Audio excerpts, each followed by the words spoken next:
حضور صلی اللہ علیہ وسلم کے پاس ایک مہمان آ گئے رات کے وقت میں. جب وہ آئے تو حضور نے پوچھا کھانا کھانا ہے؟ تم نے کہا کھانا ہے. جھوٹ اور بھوک کو جمع کرنا منع ہے. کہا جی کھانا ہے. تو حضور صلی اللہ علیہ وسلم نے فرمایا ازواج مطہرات کے گھروں میں پتہ کرو کچھ ہے. حضرت ام سلمہ کے گھر میں پتہ کیا تو کہا یا رسول اللہ 4 دن سے روٹی نہیں پکی. حضرت زینب سے پوچھا تو کہا حضور کئی دن سے چولہا ہی نہیں جلایا. حضرت عائشہ صدیقہ، حضرت میمونہ، حضرت سودا، تمام گھروں سے بظاہر یہ دو جہاں کے شاہ ہیں پر پاس کچھ رکھتے نہیں. دو جہاں کی نعمتیں ہیں ان کے خالی ہاتھ میں. ہر چیز ہے پر فقر اختیاری ہے. کوئی شے نہ ملی تو نبی پاک صلی اللہ علیہ وسلم نے مسجد میں اعلان کیا، فرمایا کون ہے جو میرے مہمان کو روٹی کھلائے؟ ان لفظوں کا حسن کوئی حسن والا ہی سمجھ سکتا ہے. فرمایا کون ہے جو میرے مہمان کو کھانا کھلائے؟ تو ایک صحابی لے گئے اور اٹھے. وہ صحابی جو صحابہ میں غریب تھے، ایک انصاری جو غریب آدمی تھے. بہت زیادہ امیر آدمی اللہ کی راہ میں خرچ نہیں کر پاتا، اس کے لیے مشکل ہو جاتا ہے. اس کے لیے بہت امیر آدمی جو ہوتا ہے نا، وہ جتنا زیادہ امیر ہوتا ہے نا اتنی دیوار اس کے گرد کھڑی ہو جاتی ہے پیسوں کی، مشکل ہو جاتا ہے اس کے لیے. غریب آدمی کھڑے ہوئے. اگرچہ میرے محبوب کے غلاموں میں جو بڑے امیر تھے وہ بھی خرچ کرنے میں بڑے آگے تھے. حضرت عثمان غنی رضی اللہ تعالیٰ عنہ، حضرت عبد الرحمن ابن عوف، حضرت ابو بکر صدیق رضی اللہ. لیکن یہ غریب آدمی کا حضور میں لے جاؤں گا، میں لے کے جاؤں گا. اور یہ بخاری مسلم ہے. حضور نے فرمایا لے جاؤ. وہ اب صحابی گھر لے گئے اور بیوی سے مشورہ کیا. بات پہ غور کرنا، ہر چیز کی بھوک دیکھی جا سکتی ہے، بچوں کی نہیں دیکھی جا سکتی. وہ انصاری حضور کے مہمان کو گھر لے گئے. جا کے بیوی سے مشورہ کیا. کہا بھلی مانس گھر میں کچھ ہے؟ تو اس نے کہا تھوڑا سا بچوں کے لیے کھانا رکھا ہے. بچوں کے لیے. بچے تو بزدل کر دیتے ہیں، بچے تو آدمی کو بزدل کر دیتے ہیں، بچے تو مار دیتے ہیں، کلیجہ پھٹ جاتا ہے بچہ بھوکا ہو تو، نیند نہیں آتی. اب صحابی اپنی بیوی سے کیا کہتے ہیں؟ کہتے ہیں بچوں کو بہلا کے سلا دے، اور رسول اللہ کے لیے نہیں، رسول اللہ کے مہمان کے لیے. بھئی نبی پاک کے لیے نہیں، حضور کے. تجھ سے در در سے سگ اور سگ سے ہے مجھ کو نسبت. میری گردن میں بھی ہے دور کا پٹکا تیرا، تجھ سے در در سے سگ سگ سے ہے مجھ کو نسبت.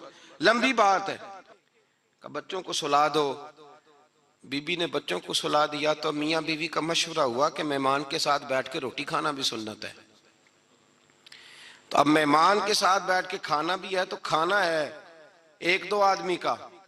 اب خاوند اپنی بیوی کو تیار کرتا ہے کہ میں بھی کھانے پہ بیٹھ جاؤں گا، تو بھی بیٹھ جانا. اور جب مہمان کھانے میں ہاتھ ڈال لے تو اٹھنا، کہنا او ہو دیا تو صحیح کیا ہی نہیں، ابھی بجھ جائے گا. اور جا کے دیا بجھا دینا. ہم ہاتھ ہلاتے رہیں گے، مہمان روٹی کھاتا رہے گا. اور یار اس درد کو، اس کیف کو سمجھو. گھر میں بچے بھی بھوکے، بچوں کی ماں بھی بھوکی، بچوں کا باپ بھی بھوکا. دسترخوان پہ روٹی لگ گئی، روٹیاں چون ڈالیں. بی بی اٹھی کہنے لگی او ہو چراغ تو صحیح کیا ہی نہیں، یہ تو بجھ جائے گا. حوصلے مند بی بی جس نے بچے بھوکے سلا دیے. وہ بھوکے سوئے ہوئے بچوں کی بھوکی اماں اٹھی اور اپنے خاوند کی تابع داری میں اٹھی. میں گڈی تے ہتھ ڈور سجن دے، وہ جنج رکھے اونج رہنا ہے. اٹھی اور اس نے نہ دیا ٹھیک کرنے کے بہانے بجھا دیا. مہمان روٹی کھاتا رہا اور رسول اللہ کے نوکر قربانی دیتے رہے. وہ روٹی کھا کے سیر ہو کے بستر بچھایا تو سو گیا. یہ میاں بیوی ساری رات بچوں کی طرف دیکھتے رہے اور غور کرتے رہے اور راضی رہے کہ ہم نے حضور کا فریضہ نبھایا ہے.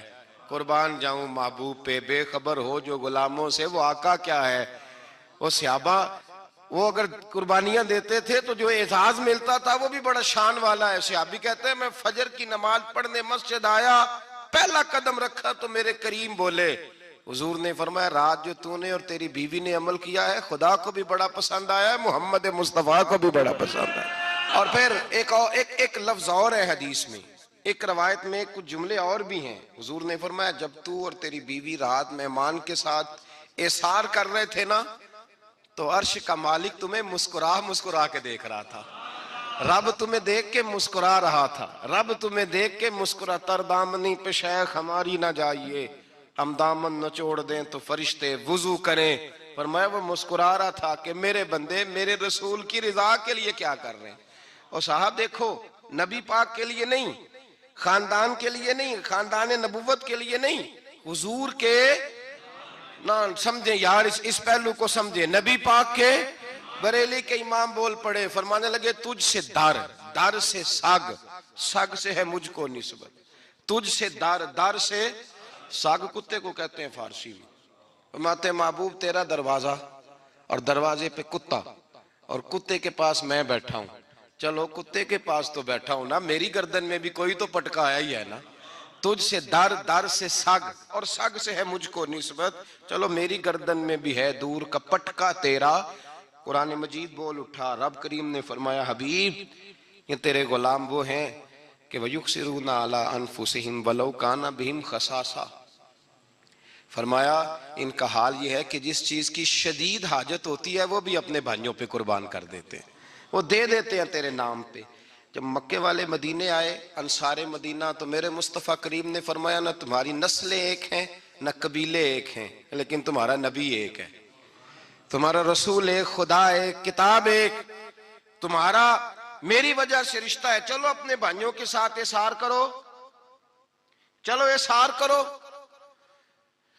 اگر کسی کے 2 مکان تھے تو اس نے ایک اس کو دے دیا جو مکے سے آیا تھا، 2 باغ تھے تو ایک دے دیا، کسی کے پاس ایک تھا تو آدھا بانٹ کے دے دیا، ہر چیز تقسیم کر دی۔ حالات بدل جاتے ہیں، حالات بدل جاتے ہیں، تلک الایام نداولھا بین الناس، اللہ لوگوں کے درمیان دن بدل دیتا ہے، حالات بدل گئے، بڑا مال غنیمت آیا، بنو نزیر کا علاقہ فتح ہوا تو میرے رسول پاک صلی اللہ تعالیٰ علیہ وسلم نے انصار مدینہ کو اکٹھا کیا، فرمایا بھئی مال اب بڑا آ گیا ہے، 2 باتیں، یہاں تو اس طرح کرتے ہیں کہ میں ان کو کہتا ہوں جو مکے سے آئے تھے کہ جتنی تمہاری جائیدادیں باغ انہوں نے لیے ہیں واپس کر دیتے ہیں تمہیں، اور جو مال آیا ہے وہ بھی تم میں سے آدھا آدھا دونوں کے درمیان بانٹ دیتے ہیں، یا جیسے تمہارا دل چاہے، تمہارے مال بھی واپس کرتے ہیں اور جو وہاں سے مال آیا وہ تمہارے بیچ بانٹ دیتے ہیں، یا اگر تم کہو تو یہ مال ان کو دے دیتے ہیں مہاجرین کو اور تمہیں تمہارے مال واپس مل جاتے ہیں۔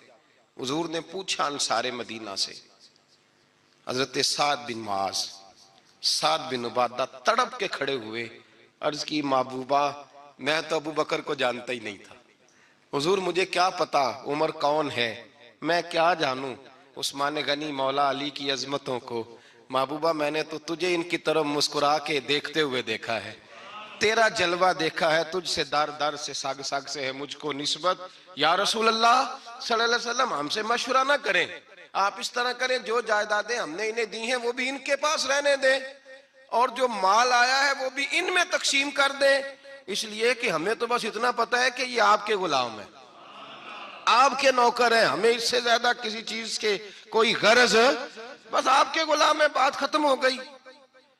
حضور خاموش ہو گئے، صحابہ کہتے ہیں دیر کے بعد ہم نے کہا فیصلہ ہونا چاہیے، فیصلہ پتہ کیا ہوا؟ حضور نے ہاتھ اٹھائے، کہا اے اللہ میرے مدینے والوں پہ رحم فرما، اے اللہ میرے انصار پہ رحم فرما، اللہ ان کے جذبے قبول فرما۔ بھائی احسار والی زندگی وہ کیا بات ہوئی کہ میں نے بڑی قربانی دی ہے، اور جب تک تو قربانی نہیں دیتا تو قدر والا نہیں ہوتا، جو چیز قربانی سے حاصل ہوتی ہے اس کی قدر ہوتی ہے، جو چیز مفت میں آ جاتی ہے اس کی کوئی قدر نہیں ہوتی، کوئی قدر نہیں۔ میں اکثر سوچتا ہوں کہ حضرت خواجہ اجمیری کے خلیفے اجمیر میں بھی تو ہونے چاہیے تھے نا، لیکن ان کے خلیفے اجمیر میں نہیں ہوئے، دلی میں ہوئے، تو میں سوچتا ہوں دلی والوں کے خلیفے دلی میں ہونے چاہیے، لیکن دلی میں نہیں ہوئے، پاک پتن میں ہوئے، تو پاک پتن والوں کے یہاں ہو جاتے، وہ اس لیے کہ قربانی جو دیتا ہے نا، جو دور سے چل کے آتا ہے وہ قربانی کرتا ہے، قربانی دیتا ہے، اس کو قدر زیادہ ہوتی ہے۔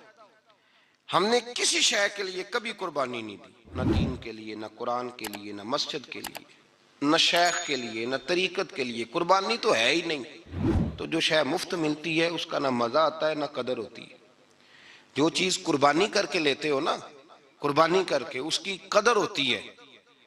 کسی لیے کہا تھا کسی درویش نے، اس نے کہا تھا قدر نبی دائے کی جانن دنیا دار کمینے، قدر نبی دا جانل واگے سو گئے ویچ مدینے. ان سے پوچھو نا، ان سے پوچھو ان حضرات کو کتنی قدر تھی. قربانی اپنی زندگی میں دینا سیکھیں. ایک ہوتی ہے بندے کی ذاتی خواہش، اس کو کچلنا بڑا مشکل ہوتا ہے. قربانی بڑی ضروری چیز کا نام ہے، اور جو قربانی دینا سیکھ جاتا ہے وہ بچ جاتا ہے. کتیا 6 بچے جنم دیتی ہے لیکن قربانی نہیں نہ دیتی بچوں کی، تو ریوڑ نہیں بنتے، اجڑ نہیں بنتے. بکری 2 بچے پیدا کرتی ہے اور سال کے بعد ہزاروں بچوں، لاکھوں بچوں کی قربانی دیتی ہے، پر پھر بھی جدھر جاؤ بکرے ہی بکرے نظر آتے ہیں. جو قربانی دینا سیکھ جاتا ہے نا، یزید نے کوئی قربانی نہیں دی، اس لیے کوئی شخص بھی کھڑا ہو کے نہیں کہتا، حالانکہ 14-15 بیٹے تھے یزید کے، کوئی بھی کھڑا ہو کے نہیں کہتا میں اس کی نسل میں سے ہوں. امام حسین نے ساری قربانی دے دی. ایک زین العابدین بچے تھے، پوری دنیا میں اللہ نے سید عطا فرمائے ہوئے ہیں. جو قربانی دینا سیکھ جاتا ہے وہ بچ جاتا ہے. ہم نا قربانی کیا، ہمارے پاس تو اضافی شے ہے وہی دینے کو تیار نہیں. جب آپ تیار ہی نہیں تو سودا ہی نہیں کر، آپ نکلے ہی نہیں میدان میں تو حاصل کیسے ہوگا؟ حصول تو تب ہوگا نا جب آپ کوئی انویسٹمنٹ کریں گے. تو آپ انویسٹ ہی نہیں کر رہے تو بھائی آپ نے پودا ہی نہیں لگایا تو پھل کیسے ملے؟ قربانی نہیں دی تو وہ درجہ کیسے ملے؟ اس کے لیے تو قربانی ضروری ہے. اب تمام صحابہ کی زندگی پڑھ لیں، حضرت ابو بکر سے لے کر حضرت بلال تک، یہ سارے قربانی والے ہیں. آپ تمام اولیاء کی صفت پڑھ لیں، حضرت غوث اعظم، جیلانی، داتا علی اجویری، خواجہ معین الدین، یہ سب قربانی والے لوگ ہیں. قربانی دیتے رہے تو بچے ہوئے. ان کے جو ساتھ تھے وہ بھی قربانیوں والے تھے. قربانی حصہ ہے طریقت کا، قربانی ضروری ہے. اور ہمارے صوفیاء تو کہتے ہیں جس شخص نے تصوف میں آ کے قربانی نہیں دی. بزرگوں کے پاس ایک شخص آیا، غالباً خواجہ نظام الدین محبوب الہی کی بات ہے، میرے ذہن میں نام پورا نہیں سما رہا. تو ایک مرید نے آ کے کہا حضور زکوٰۃ کتنی دینی ہے؟ فرمایا 2.5%. تھوڑی دیر کے بعد حضرت نصیر الدین چراغ دہلوی آ گئے، کہا حضور اللہ کے رستے میں کتنے دینے ہیں؟ فرمایا 50%. ایک ساتھی قریب بیٹھا تھا، اس نے کہا پہلے کے لیے 2.5% کا فتویٰ تھا، اس کو کہہ دیا دے دے. چند منٹ گزرے تو حضرت امیر خسرو بھی آ گئے. کہا حضور زکوٰۃ کتنی دینی ہے؟ فرمایا جو ہے سارا ہی لے آ، تیری 100% ہے. تو وہ ساتھی جو قریب بیٹھے تھے اس نے کہا بابا فتوے علیحدہ ہیں. فرمایا فتویٰ ایک ہی ہے، بندے علیحدہ ہیں. فتویٰ ایک ہی ہے، مجھے پتہ ہے کون کتنے دے سکتا ہے. وہ جس کو میں نے 2.5% کہا ہے وہ بھی جا کے حساب کتاب کرے گا، اس نے 2.5 بھی پورا نہیں دینا. فرمایا جس امیر خسرو کو میں نے کہا نا سارا لے آ، اس کا دل کرے گا میں اپنا مکان بھی توڑ کے لے آؤں. میں نے فتویٰ ایک ہے، بندہ دیکھ کے بات کی ہے. بھائی قربانی نہیں ہے، اظہار ہی نہیں ہے، جذبہ ہی نہیں ہے، ہمارا مزاج ہی نہیں ہے. لیکن نا یہ اب ایک تو شریعت کی قربانی ہے نا، یہ تو اس پہ بھی لوگ بڑا سوچیں گے، اس پہ بھی لوگ بڑا سوچیں گے. فتوے پوچھتے پھریں گے کہ جی میرے اوپر تو ابھی میں نے تو 15,500 قرضہ دینا ہے، دوں کہ نہ دوں، کون سی دوں؟ فتوے پوچھیں گے. دینے کی دفعہ فتوے پوچھیں گے اور لینے کی دفعہ چھٹی، جو آتا ہے آنے دو. کبھی لینے کی دفعہ بھی فتویٰ پوچھنا صاحب کہ یہ مجھے اتنا مال آ رہا لے لوں کہ نہ لوں. وہ لے لیا، قابو کر لیا. جب دینے کی باری آئی تو فتویٰ احصار کریں. اور احصار صفت ہے مسلمان کی، یہ احصار کرنے لگتا ہے تو بچنے لگ جاتا ہے، اس کا فائدہ ہونے لگ جاتا ہے. قربانی دینے لگ جاتا ہے تو بچ جاتا ہے. کسی نے کہا تھا سن اے مسلمان، یہ نقطہ فیض قرآنی میں ہے، عظمت و اسلام اور مسلم صرف قربانی میں ہے. اگر تو جینا چاہتا ہے تو قربان ہو، اپنے مزاج میں قربانی. اور ایک عیسائی اسکالر تھا امریکہ کا، صرف ایک حدیث پڑھ کے مسلمان ہو گیا، کلمہ ہی پڑھ گیا. حدیث کیا ہے؟ جنگ یرموک ہے. تو 7 صحابہ زخمی ہیں، چور چور زخموں سے لیٹے ہوئے ہیں، گرمی بڑی شدید ہے. العطش العطش، پیاس پیاس پیاس پکارے ایک صحابی. ایک آدمی دوڑا دوڑا آیا، پانی کا برتن ہاتھ میں ہے، اس کے منہ کے قریب پانی کیا تو قریب ایک اور زخمی نے کہا میں بھی پیاسا ہوں. زخموں سے چور چور شخص نے، میدان میں پڑے ہوئے آدمی نے کہا یار پہلے اسے پلا دو، وہ زیادہ پیاسا ہے. وہ کہتا ہے میں جب اس کے پاس گیا، اس کو پانی دینے لگا تو ایک آدمی قریب سے اور بولا یار میرے تو زبان پہ زخم ہے، دوڑ کے آؤ، بڑی پیاس ہے۔ کہتا میں نے پانی کا کٹورا اس کے قریب جو کیا تو چوتھا بول پڑا۔ میں اس نے کہا ادھر لے جاؤ یار، میرا گزارا ہو جائے گا، کام چل جائے گا۔ وہ کہتا پانچواں بول پڑا تو چوتھے نے انکار کر دیا، میں نہیں پیوں گا، پہلے اس کے پاس لے جاؤ۔ کہتا حد ہو گئی۔ ساتویں تک میں آیا، اور جب میں ساتویں تک آیا تو پہلے نے پھر چیخ ماری۔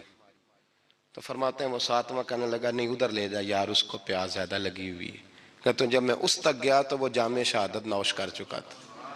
پلٹ کے دوسرے کے پاس آیا تو وہ بھی فوت ہو گیا۔ تیسرے کے پاس آیا تو وہ بھی رب کریم کی بارگاہ ناز میں حاضر ہو گیا۔ ساتوں شہید ہو گئے۔ تو پانی کا کٹورا میرے ہاتھ میں رہا۔ میں کبھی آسمان دیکھتا، کبھی زمین دیکھتا، کبھی پانی دیکھتا، کبھی میں ان 7 شہیدوں کے چہرے دیکھتا۔ پھر دل میں خیال آیا یہ تو گردنیں کاٹنے والے تھے، یہ تو ایک دوسرے کو قتل کرنے والے تھے، یہ تو خون پینے والے تھے۔ آج یہ سارے اس لیے کر رہے ہیں کہ سارے محمد عربی کے غلام بن گئے، رسول اللہ صلی اللہ علیہ وسلم کے نوکر بن گئے۔ وہ کہتا میں نے حدیث پڑھی تو میں مسلمان ہو گیا۔ میں نے کہا یہ جذبے دنیا دار بندہ پیدا نہیں کر سکتا، یہ جس نے جذبہ پیدا کیا ہے وہ اللہ کا سچا رسول ہے۔ میرے بھائی اظہار کا مزاج پیدا کریں۔ قربانی تو نہیں رہی معاشرے میں، اظہار ہی تو نہیں ہے۔ ہم روایتیں پڑھتے ہیں، سنتے ہیں، لیکن آپ یقین کریں پنکھے کے نیچے مسجد میں ایک دوسرے کو جگہ دینے کو تیار نہیں۔ پنکھا ہے نا چل رہا ہے تو کوشش ہے کہ مجھے عین اس جگہ ملے جہاں پنکھا چل رہا ہے۔ اتنا بھی اظہار کرنے کو لوگ تیار نہیں، اتنا بھی، اور درجے بڑے بڑے لینے چاہتے ہیں، بڑے بڑے درجے۔ وہ ہمارے پاس لوگ آتے ہیں، 2-4 لفظ لکھے ہوتے ہیں نا نام کے ساتھ، کوئی علامہ لکھ دیتا ہے، کوئی پیر صاحب لکھ دیتا ہے، تو لوگ بڑی باتیں پوچھ لیتے ہیں۔ کئی دفعہ آ کے پوچھتے ہیں میرا زیارت کرنے کو دل کرتا ہے۔ میں کہتا ہوں یار تو نے آخری سیڑھی پہ پیر رکھ دیا ہے، بالکل آخری پہ۔ دل تو تیرا جس چیز کو کرے گا تو وہ کرنے لگ جائے گا۔ پہلے شروع تو حضرت جنید بغدادی رحمت اللہ تعالی علیہ، وہ دریا کنارے کھڑے تھے تو آپ دریا کے اندر پیر رکھا آگے جانے کے لیے۔ یہ اعلیٰ حضرت نے لکھا ہے واقعہ ملفوظات شریف میں۔ دریا پار کرنے کے لیے پیر رکھا تو ایک شخص کہنے لگا حضور مجھے بھی ساتھ لے لیں۔ آپ نے فرمایا میں دریا پار کروں گا تو اس طرح کرنا، میرا کرتا پکڑ لے اور یا جنید کہنا شروع کر دے۔ یا جنید، اس پہ فتویٰ بھی لگ جاتا ہے، پر کیا کرے، اب مسئلہ تو صحیح ہے نا۔ تو پیر میرا پیچھے سے کرتا پکڑ لے اور یا جنید کہا ہے۔ وہ کہتا ہے پیر رکھا نا حضرت نے پانی میں تو میں بھی پیچھے۔ تو حضرت جنید بغدادی کیا کہتے ہیں یا رحمان یا اللہ، یا رحمان یا اللہ، وہ خود یہ پڑھ رہے ہیں اور مجھے لگایا یا جنید پہ۔ کہتے ہیں دریا میں وہ بھی چلنے لگے تو میں بھی، یوں لگا جیسے پکے فرش پہ چل رہے ہیں۔ کہتے ہیں تھوڑا سا گزرا تو میں نے کہا بابا خود یا رحمان یا اللہ کہہ رہا ہے اور مجھے یا جنید پہ لگایا ہوا ہے، تو چلو میں بھی یا رحمان یا اللہ پڑھتا ہوں۔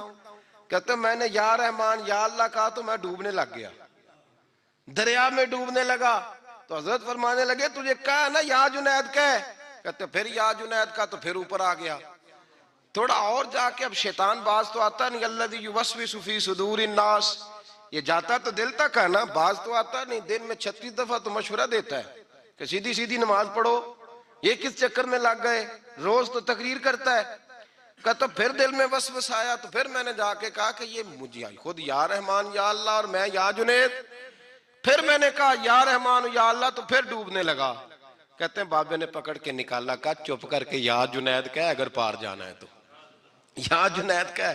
کہتے کنارہ آ گیا تو میرے دل میں خود ہی تھی، وسوسہ تھا کہ بابا تو یا رحمان یا اللہ کہے تو ترے، میں کہوں تو ڈوبے۔ میرے دل میں وسوسہ تھا۔ اللہ والے ادھار تو رکھتے ہی نہیں نا، جو بات دل میں آتی ہے وہ بیان پہلے کر دیتے ہیں، ادھار تو ہے ہی نہیں ان کے ہاں۔ وہ تو کہتے ہیں تجھے بولنے کی گنجائش ہی نہیں دیں گے، تیرے سوال دل میں ہوگا جواب ہماری زبان پہ ہوگا۔ یہ تو چکر ہی نہیں نا، بالکل کوئی کھاتا ہی نہیں۔ رب کریم کا بندہ تو بات ہی وہ کرتا ہے جو کو دل میں لے کے آتا ہے۔ فرماتے ہیں جیسے ہی میرے دل میں یہ وسوسہ تھا، حضرت جنید بغدادی رحمت اللہ تعالی علیہ باہر نکل گئے تو پلٹ کے میری طرف دیکھا اور مسکرا کے فرمانے لگے بیٹا جنید تک تو پہنچ لے، اللہ تو ابھی بڑی دور ہے، ابھی جنید تک تو پہنچ جا، ابھی تو جنید تک نہیں پہنچا، ابھی تو میرے تک تو پہنچ جا، اللہ تو ابھی بڑی دور ہے، تو ڈائریکٹ ہی وہاں تک جانے لگا ہے۔ شروع تو ہو ابھی، تو یہاں لوگ سیدھا ہی آ کے کہتے ہیں زیارت کرنی ہے۔ مجھے ایک صاحب کہنے لگے جی میں نے ایک پیر صاحب کے بارے میں سنا ہے ان کی بیعت ہوتے ہی بندے کو نبی پاک کا دیدار ہو جاتا ہے۔ میں نے کہا ٹھہر جا ذرا، اس کو بھی کہہ بریک پہ پیر رکھے، بیعت کرتے ہی دیدار ہو جاتا ہے؟ یہ کوئی لوٹ سیل ہے؟ زندگی گزر جاتی ہے انسان کی، مر جاتا ہے، اور جس کو حضور کا دیدار ہو پھر بچ جائے، پھر قائم رہے، پھر اس کی زندگی نہ بدلے، پھر اس کا دنیا سے کوئی تعلق رہ جائے۔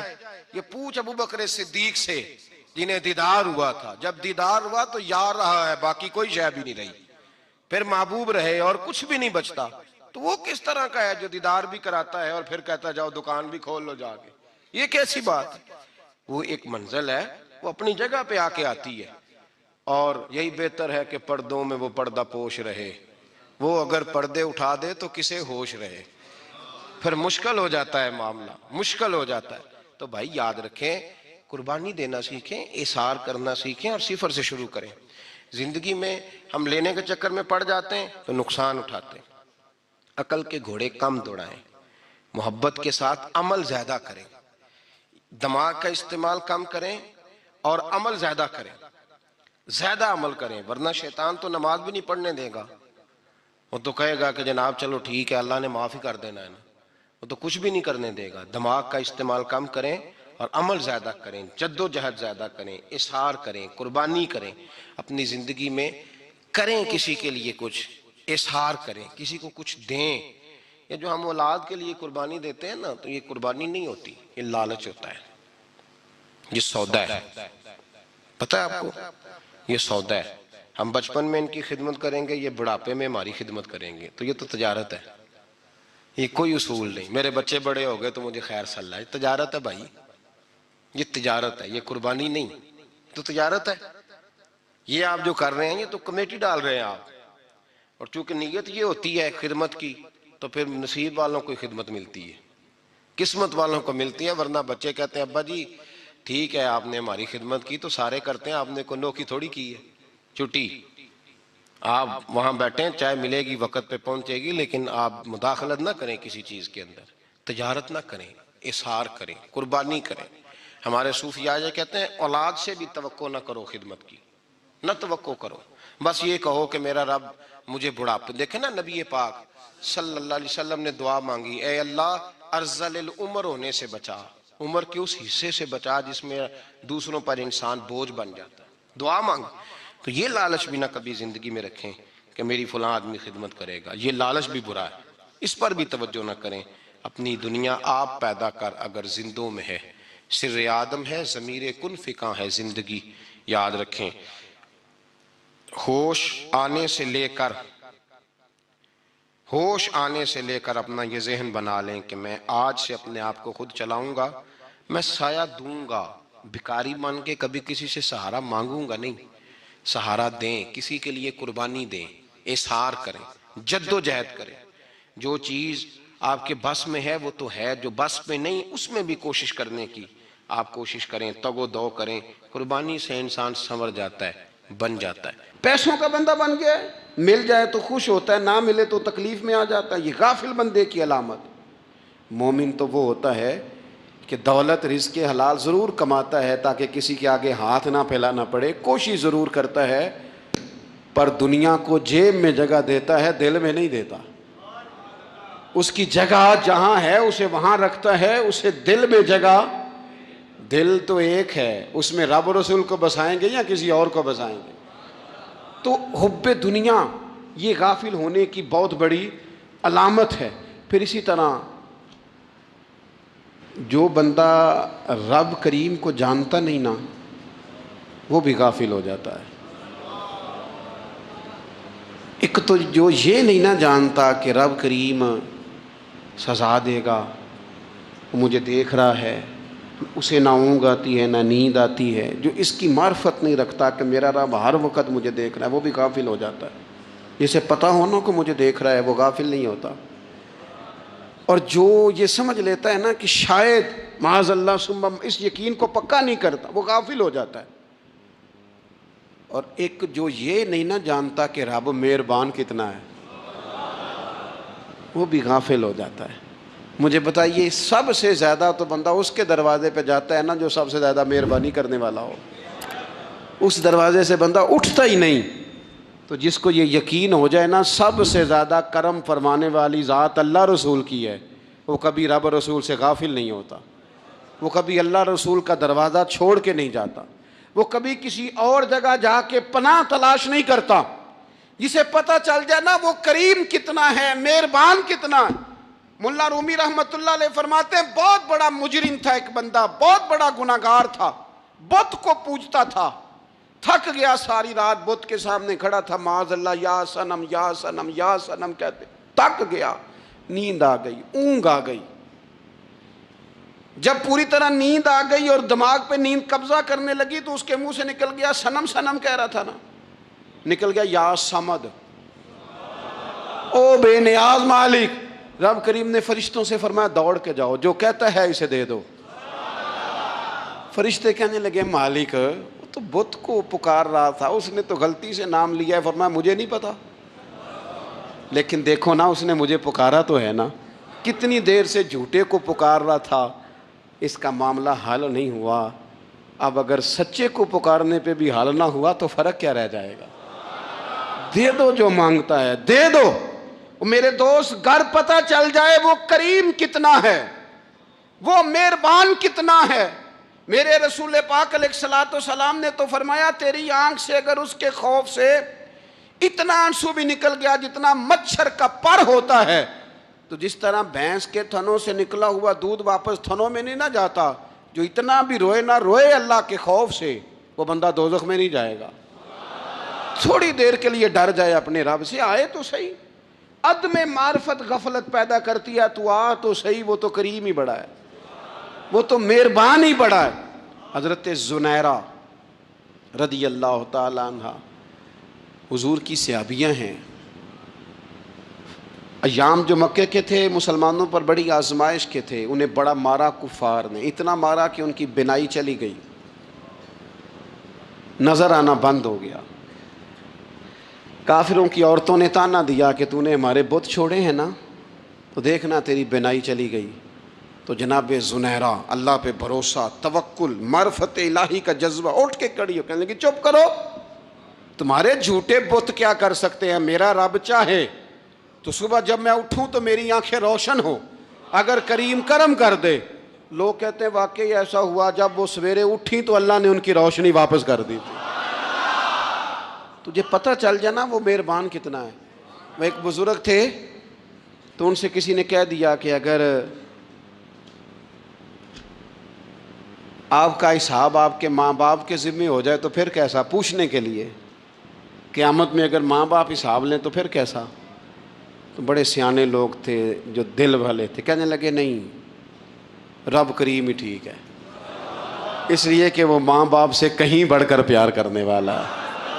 اگر یہ معرفت مل جائے وہ کریم کتنا ہے، اور جب بندہ پوری طرح اس کی بارگاہ میں آ کے تڑپ جاتا ہے نا، مولا میں جاؤں کدھر، تیرا دروازہ چھوڑ کے جاؤں کدھر۔ اقبال کہتے ہیں وہ ایک سجدہ جسے تو گراں سمجھتا ہے، 1000 سجدوں سے دیتا ہے آدمی کو نجات۔ تجھے جگہ جگہ جھکنا نہیں پڑے گا اگر تو صحیح معنوں میں اپنے رب کی بارگاہ میں جھک جائے۔ تو میرے عزیز کوشش کریں کہ اس کی معرفت، اس کا کرم، اس کی عطا اور اللہ تبارک و تعالیٰ کے حاضر و ناظر ہونے پر عین الیقین، حق الیقین حاصل کریں۔ اور پھر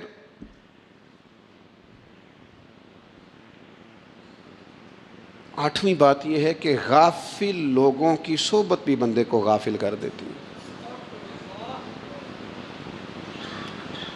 غافلوں کی صحبت میں نہ بیٹھیں، ان کی صحبت میں بیٹھیں جن کے پاس بیٹھنے سے دل میں رب رسول کی محبت پیدا ہوتی ہے۔ غافلوں سے بچیں۔ چنگیاں دے لڑ لگی ساں تے چولی چ پھل پئے، تے جدوں میں پیڑیاں دے سنگ رل گئی تے میرے اگلے بھی ڈول گئے۔ برے آدمی کی صحبت بندے کو غافل کر دیتی۔ غافلوں کی صحبت میں کبھی نہ بیٹھیں، کبھی نہیں۔ غافل آدمی آپ کو غافل کر دے گا۔ میرے نبی پاک علیہ الصلوۃ والسلام نے فرمایا انسان اپنے دوست کے مذہب پر ہوتا ہے۔ یہ بہت بڑے لفظ ہیں۔ فرمایا المرء علی دین خلیلہ، انسان اپنے دوست کے مذہب پر ہوتا ہے. تو دیکھ تو نے دوست کس کو بنایا ہے. جو تیرے دوست کا مذہب ہوگا وہی تیرا ہو جائے گا. ہم نے دوست بنایا نا غوث پاک جیلانی کو, ہم نے یاری لگائی ہے نا داتا علی اجمیری سے, ہماری نسبت ہے نا معین الدین اجمیری سے, ہمارا تعلق ہے نا بہاؤالدین زکریا ملتانی سے, ہمارا رشتہ ہے نا حضرت مجدد الفسانی سے, ہم ماننے والے ہیں نا اعلیٰ حضرت بریلوی کے, ہمارا تعلق ہے کبھی جماعت علی سے کبھی مہر علی سے, ہمارا ان سے تعلق ہے تو صبح شام ہماری زبان پہ رہتا ہے بلغ العلا بکمالہ کشفت دجا بجمالہ حسنت جمیع خصالہ صلو علیہ وآلہ. ان سے تعلق جڑا ہے نا تو کئی دفعہ تنہائیاں تڑپا دیتی ہیں اور تڑپ کے کہتے ہیں اج سکھ متران دی ودھیری ہے, اج سکھ متران دی. سکھ کہتے ہیں اڈیق کو, متر کہتے ہیں محبوب کو. اج سکھ متران دی ودھیری ہے, اے کیوں دلڑی اداس گھنیری ہے, لوں لوں وچ شوق چنگیری ہے, اج نینا لائیاں کیوں جھڑیاں.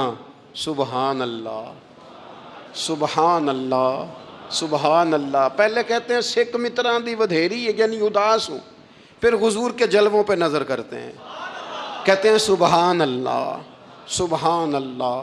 ماں اجمل کا, ماں احسانہ کا, ماں اکمل کا, اور پھر فوراً کہنے لگے او کتھے مہر علی, او کتھے مہر علی, کتھے مہر علی تے کتھے تیری سنا.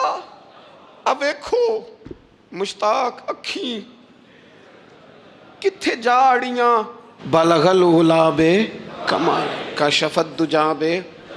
اور میرے اعلیٰ حضرت کہنے لگے سرور کہوں کہ مالک و مولا کہوں, باغ خلیل کا گلے زیبا کہوں تجھے, تیرے تو وصف عیب تناہی سے ہیں بری, حیران ہوں میرے شاہ میں کیا کیا کہوں تجھے. غافل آدمی کی علامت ہے برے لوگوں کی صحبت میں. خبردار ان کے پاس نہ بیٹھنا جن کے پاس بیٹھنے سے تمہارے دلوں میں اولیاء اللہ, اللہ کے بندوں کی عداوت پیدا ہو. خبردار خبردار ان کے پاس نہ بیٹھنا جن کے پاس بیٹھنے سے تمہارے دلوں میں حضور کی اولاد پاک کے بارے میں شک پیدا ہو. خبردار اس شخص کے پاس نہ بیٹھنا جو امام حسین ابن علی کے بارے میں کوئی کمزور بات کرتا ہو, بچنا. خبردار اس سے بچنا جو حضور کے صحابہ کے بارے میں بات کرے, بچنا بچنا اس سے. جو سیدنا ابو بکر صدیق کے بارے میں کوئی,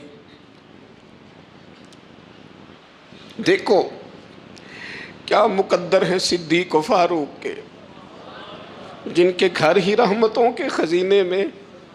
بھلا کیا کہا نبی پاک, حضور نے فرمایا میرے اوپر جس نے نیکی کی تھی بدلہ دے دیا ہے. یہ جو میرے ابو بکر صدیق ہے نا, ان کو میں اللہ کی بارگاہ میں لے جاؤں گا, کہوں گا مالک تو ہی بدلہ عطا فرما.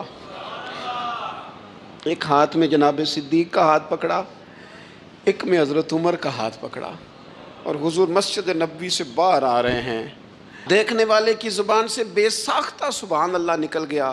کیا شان ہے, کیا مقدر ہے. تو حضور علیہ السلام رک گئے, اور روک کے فرمایا تو حیران ہو رہا ہے نا, تو حیران ہو رہا ہے نا کہ میں نے ایک ہاتھ میں ابو بکر کو پکڑا ہے, ایک میں عمر کو پکڑا ہے. فرمایا قیامت میں جب میری قبر کھلے گی تو میں اسی طرح قبر سے نکلوں گا, اس طرح میدان محشر میں آؤں گا. خبردار حضور کے وفاداروں کے وفادار رہنا, ان کے وفادار رہنا, ان کے وفادار رہنا. بڑا عجیب دور آیا ہے. ہم نے یہ دور دیکھا ہے کہ لوگ حضور کے صحابہ کے بارے میں بھی بات کریں گے. اب نبی پاک کی اولاد پاک کے بارے کو بھی ڈسکس کیا جائے گا. اپنا منہ تو دیکھ, اپنی حیثیت دیکھ, اور پھر وہ بندے دیکھ جن کو اللہ نے چن کے اپنے محبوب کی غلامی کے لیے حضور کے قریب بٹھایا. تو بچنا ایسے لوگوں سے, پرہیز کرنا. خبردار عقیدہ ستھرا رکھنا, عقیدہ ستھرا رکھنا, صاف رہنا, پاکیزہ رہنا, غافلوں کی صحبت سے بچنا. بڑا ڈرتے ہیں اللہ سے, دعائیں مانگتے ہیں یا اللہ نسلوں میں بھی وہی بندے پیدا فرما جو عقیدے پکے رکھنے والے ہیں، وہ بندے پیدا فرما ہماری نسلوں میں۔ ایک وہ بندہ بھی غافل ہو جاتا ہے جو امیدیں لمبی لگا لیتا ہے، جن کے منصوبوں میں دولت بھی ہوتی ہے، گھر بھی ہوتا ہے، اولاد کا بڑا ہونا بھی ہوتا ہے، پوتے پوتیاں نواسے نواسیاں دیکھنا بھی ہوتا ہے، یہاں بھی گھر وہاں بھی گھر، یہ سیر، یہ سارا کچھ ہوتا ہے، لیکن رب کی بارگاہ میں پیش ہونا جن کے پیش نظر نہیں ہوتا۔ لمبی امیدیں۔ حضرت مولا علی شیر خدا فرمایا کرتے تھے، میں تم پر دو باتوں کا خوف کھاتا ہوں، جو ڈر آتا ہے، ایک یہ کہ تم خواہش کی پیروی کرو گے، جو نفس کی خواہش ہوگی اس کے پیچھے لگ جاؤ گے، اور ایک تم لمبی لمبی امیدیں باندھو گے، اتنے سال جینا ہے، اتنے 100 سال جینا، یہ کرنا ہے وہ کرنا ہے۔ منصوبہ بندی کریں مستقبل کے لیے، وہ بری نہیں، لیکن تیاری رکھیں، تیاری رکھیں، اس بات کا بھی خیال رکھیں کہ اللہ کی بارگاہ میں حاضر ہونا۔ یہ غفلت کی چیزیں ہیں جو بندے کو غافل کر دیتی ہیں۔ جو لوگ اللہ کا ذکر نہیں کرتے وہ بھی غافل ہو جاتے ہیں، اور جو فضول باتیں زیادہ کرتے ہیں نا، ہنستے زیادہ ہیں۔ فَلْيَضْحَكُوا قَلِيلًا وَلْيَبْكُوا كَثِيرًا، قرآن کہتا ہے زیادہ رویا کرو، کم ہنسا کرو۔ نبی پاک علیہ الصلوۃ والسلام سے پوچھا تھا حضرت عقبہ بن عامر نے کہ یا رسول اللہ نجات کس چیز میں ہے؟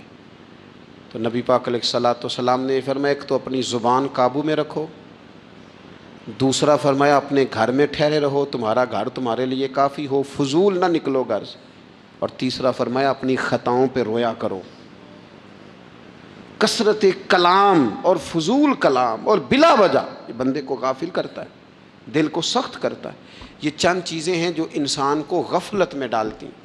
اپنے آپ کو ان چیزوں سے بچائیں اور غفلت کو توڑیں۔ آپ کے ذمے، میرے ذمے جو حقوق العباد ہیں ان کا پتہ کریں، جو اللہ رسول کے حقوق ہیں ان کی خبر دیکھیں، ہماری جو ذمہ داریاں ہیں ہم کس طرح انجام دے رہے ہیں اس پر توجہ کریں، اپنے معاملات کو ٹھیک کریں۔ ہم انسان ہیں، کوتاہیاں تو رہ جائیں گی، لیکن جب کوشش کریں گے تو پھر رب تعالیٰ مدد بھی فرمائے گا۔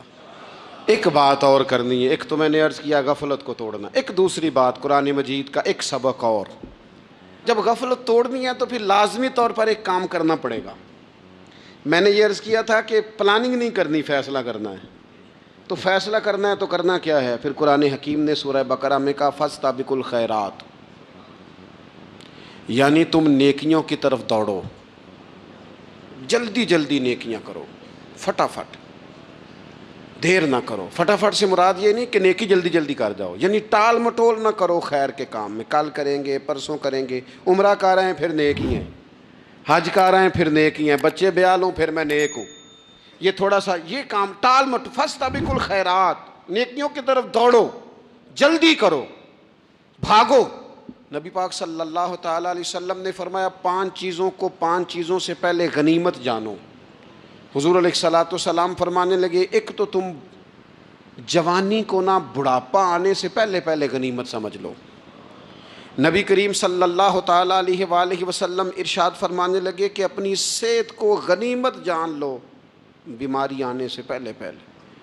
پھر حضور علیہ الصلوۃ والسلام فرمانے لگے اگر اللہ نے تمہیں مال دیا ہے، وسعت دی ہے، تو نیکی کر لو، خرچ کر لو اللہ کے راستے، خدا نہ خواستہ تم پر غریبی آ جائے۔ اور پھر حضور سید عالم صلی اللہ تعالیٰ علیہ وسلم فرمانے لگے اگر تمہیں اللہ نے کچھ فراغت دی ہے، بہت زیادہ مصروف نہیں ہو، تو غنیمت جان لو، جلدی سے نیکی کر لو قبل اس کے کہ تم مشغول ہو جاؤ۔ اور 5ویں بات حضور نے بیان کی، فرمایا زندگی کو غنیمت جانو موت آنے سے پہلے پہلے، جلدی سے نیکی کر لو۔ نیکی کے لیے ساری زندگی منصوبہ بندی نہ کرتے رہو، نیکی کے لیے دیکھو نا، ہماری زندگی میں یہاں دنیا میں رہ کے چند منٹوں میں وہ نیکی کی جا سکتی ہے جو قیامت کے بعد صدیوں کا ہمارا فائدہ کرے گی، صدیوں کا فائدہ کرتے نہیں۔ پلاننگ کر رہے ہیں، منصوبہ بندی کر رہے ہیں، بس تیاری کر رہے ہیں، بس حضرت آپ دعا کر دیں، اللہ تعالیٰ دعائیں بھی قبول فرمانے والا ہے، لیکن جو نیکی نصیب ہوتی ہے اسے جلدی سے کر گزریں، اسے فٹافٹ کریں۔ میں ایک گاؤں میں گیا، اب تو خیر وہ دور نہیں رہا، یہ 10-15 سال 20 سال پہلے نا جو نوجوانوں کی مصروفیات ہوتی تھیں ان میں سے ایک مصروفیت یہ ہوتی تھی کہ گندم لے کے چکی پہ جانا ہے، آٹا پسوا کے لانا ہے۔ یہ ایک بڑی، چونکہ سبھی گھروں کے اندر سال کے لیے گندم سٹاک کر لی جاتی تھی، تو گندم لے کے جانا یہ ایک ڈیوٹی ہوتی تھی۔ ایک نوجوان ایک گاؤں میں، اس کی مجھے تعریف سننے کو ملی. تو ایک بوڑھی اماں کہنے لگی یہ تو بڑا نصیباں والا ہے، سارے دا ہی آٹا پیا لے ہوندا ہے. اور آتے جاتے پوچھ لیتا ہے کہ اماں کوئی، کہنے لگی میرے بچے باہر ہوتے ہیں، یہ مجھے دوائی بھی لا دیتا ہے شوگر کی، میں مریضہ ہوں. یعنی خیر جتنی ہو سکے جتنی. میرے ایک سنگی ہیں تو سڑک پہ کوئی بندہ کھڑا ہوتا ہے نا، اللہ تعالیٰ انہیں سلامت رکھے، بندہ کھڑا ہوتا ہے تو کہتے ہیں میں اس سے پوچھ لیتا ہوں بابا جی کدھر جانا ہے، فلانی جگہ جانا ہے، تو کہتے ہیں میں موٹر سائیکل پہ بٹھا لیتا ہوں. بندہ دیکھ کے مجھے سمجھ آ جاتی ہے ضرورت مند ہے، کوئی چور نہیں، کوئی ڈاکو نہیں، ضرورت مند ہے. میں اسے منزل تک نیکی جتنی میسر آئے، جس حد تک میسر آئے. کیا کہا ہمارے نبی پاک علیہ السلام نے؟ حضور نے ہم سے فرمایا کچھ نہ ہو سکے تو بات ہی مسکرا کے کر لینا، اس پر ہی اللہ صدقے کا ثواب عطا کر. فاستبقوا الخیرات، جلدی سے نیکی کر لو. اپنے نامہ اعمال میں روز نیکیاں جمع کرو، کوئی نہ کوئی خیر کا کام روز کرو اور جلدی سے کرو. صحیح مسلم میں حدیث ہے، نبی پاک صلی اللہ تعالیٰ علیہ وسلم فرمانے لگے جلدی جلدی نیکی کے کام کر لو ان فتنوں سے پہلے جو اندھیری رات کے حصوں کی طرح فتنے ہوں گے. فرمایا اس وقت حال یہ ہوگا کہ آدمی صبح مومن ہوگا، شام کو کافر ہو جائے گا، شام کو مومن ہوگا تو صبح کافر ہو جائے گا. اور فرمایا لوگ دنیا کے بدلے اپنا دین تک بیچ ڈالیں گے. معاذ اللہ جھوٹی قسمیں نہیں کھائی جاتی، جھوٹا قرآن مجید نہیں لوگ اٹھا لیتے. لوگ دنیا کے لیے دین بیچ ڈالیں گے. اس سے پہلے جب فتنے اتنے زیادہ ہو جائیں، اس سے پہلے نیکی کر لو، کوئی خیر کا کام کر لو، جلدی سے کچھ ایسا کر لو. حضرت عقبہ بن حارث رضی اللہ تعالیٰ عنہ فرماتے ہیں یہ دیکھیں ہمارے نبی پاک علیہ السلام کی سیرت کیا ہے، حضور کا اسوہ کیا ہے، نبی پاک علیہ السلام ہماری تربیت کس طرح کرتے ہیں. حضرت عقبہ بن حارث رضی اللہ تعالیٰ عنہ کہتے ہیں ہم نے نبی پاک علیہ السلام کے ساتھ عصر کی نماز پڑھی، یہ صحیح بخاری میں موجود ہے. فرماتے حضور سلام پھیرتے ہی فوراً اٹھ کے گھر تشریف لے گئے. یہ ہمارے لیے انوکھی بات تھی، غیر متوقع تھی، پہلے کبھی ایسا ہوا نہیں. سلام پھیرا نماز کا، حضور جلدی سے تشریف لے گئے. اب ہم حیران تھے اور حیرت انگیز طور پر حیران تھے کہ کریم اتنی جلدی تشریف لے گئے. تھوڑی دیر ہوئی حضور واپس آ گئے. تو محبوب پاک علیہ السلام فرمانے لگے گھر میں ایک چھوٹی سی ڈلی، ایک چھوٹا سا ٹکڑا سونے کا پڑا تھا، مال آیا تھا سارا صدقہ کر دیا، وہ تھوڑا سا پڑا تھا، اچانک مجھے یاد آیا وہ تو پڑا رہ گیا. تو حضور فرمانے لگے میں نے کہا کہیں ایسا نہ ہو جائے کہ ساری رات گزر جائے اور میرے گھر میں پڑا ہی رہ جائے، میں جلدی سے جا کے اسے خیرات کر دوں. میں نے خیرات کیا پھر میں واپس آ گیا ہوں. جلدی سے نیکی، جلدی سے نیکی کر لی جائے. ہم بڑا انتظار کر رہے ہیں، بڑا لمبا ہمارا پروگرام ہے، ہمارے پاس ٹائم ہی بڑا ہے. کسی نے کان میں کہہ دیا ہے تیرے پاس بڑا وقت ہے، ابھی تو بڑی عمر پڑی ہے، ابھی تو جناب. اور میرے بھائی یہ لوگوں کے کہنے کی باتیں ہیں، پھر پتہ ہی نہیں چلتا حالات کس طرح کے ہو جاتے ہیں اور کیا معاملات انسان کے ساتھ درپیش ہوتے ہیں. جتنی خیر میسر آئے، جتنا بھلا میسر آئے، جتنی انسان کو توفیق ملے. میں نے بزرگوں کو دیکھا، اپنے اصحاب کو،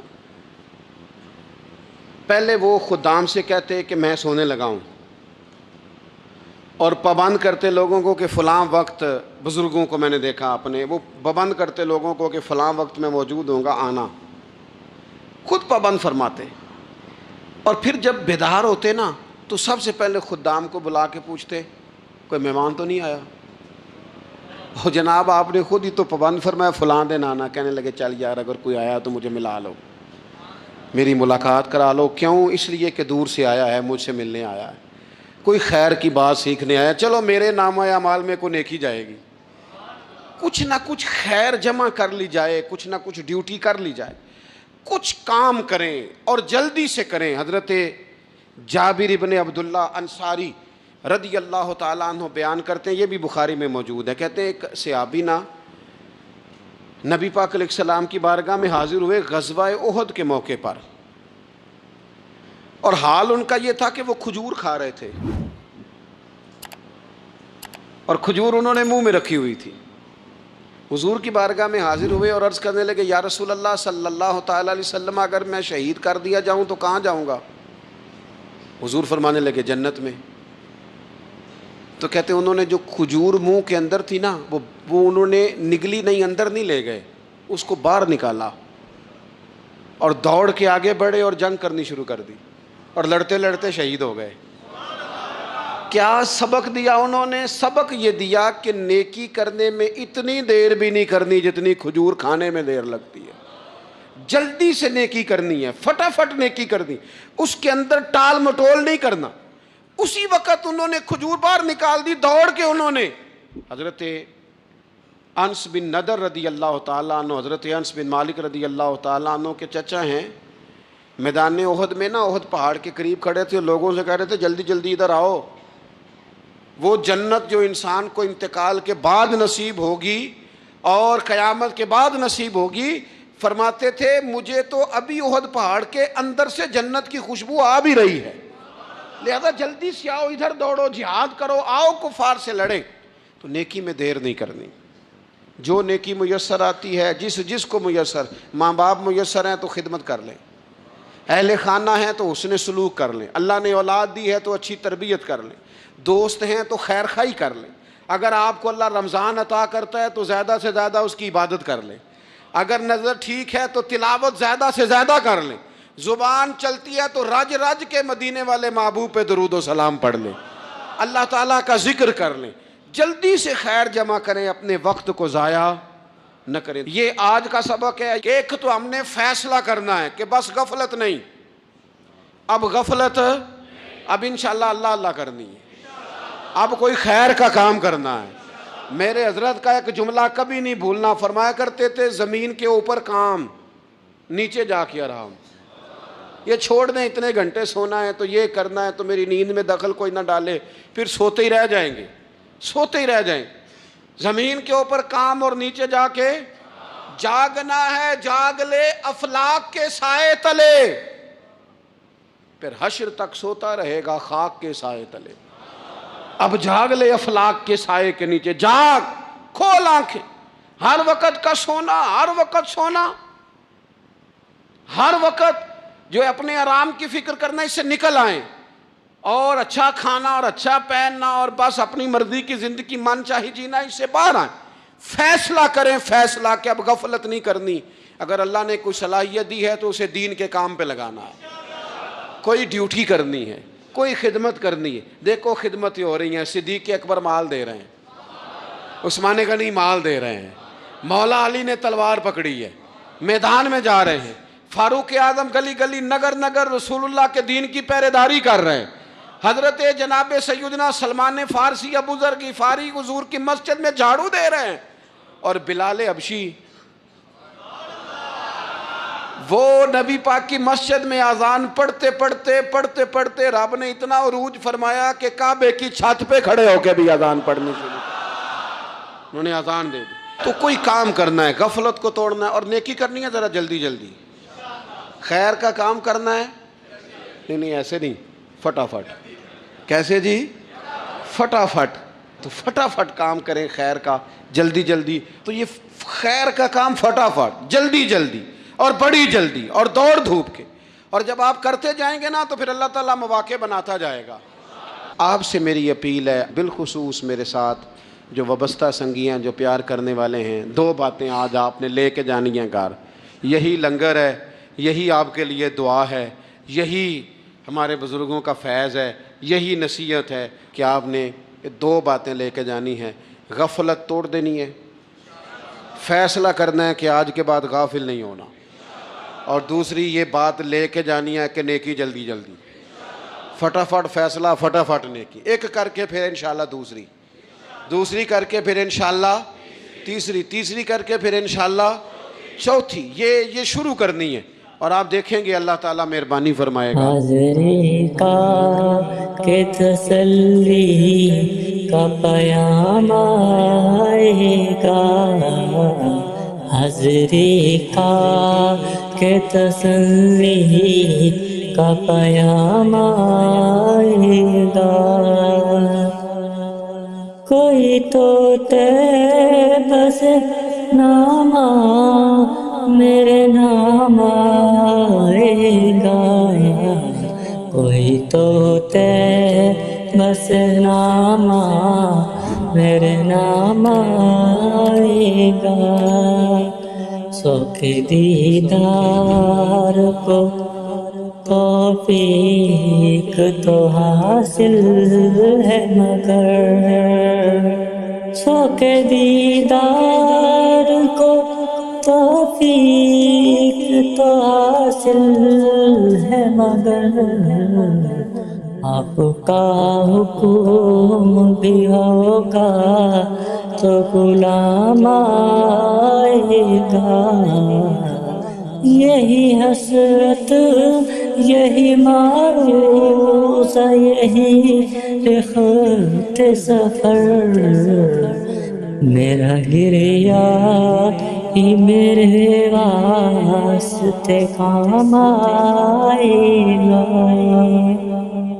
تجربہ بھی ہے یہی اور یہی ایمان بھی ہے تجربہ بھی ہے یہی اور یہی ایمان بھی ہے جب بھی بھیجوں گا درود پہ سلام آئے گا رشتے رشتے میں تجلی کی کرن ٹوٹے گی راہ طیبہ میں ایک ایسا بھی مقام آئے گا راہ طیبہ میں ایک ایسا بھی مقام آئے گا قلب کو ذکر کے انوار سے روشن رکھیے سیدھا سو کے وضو ہوگا تو کام آئے گا حاضری کا کہ تجلی کا پیام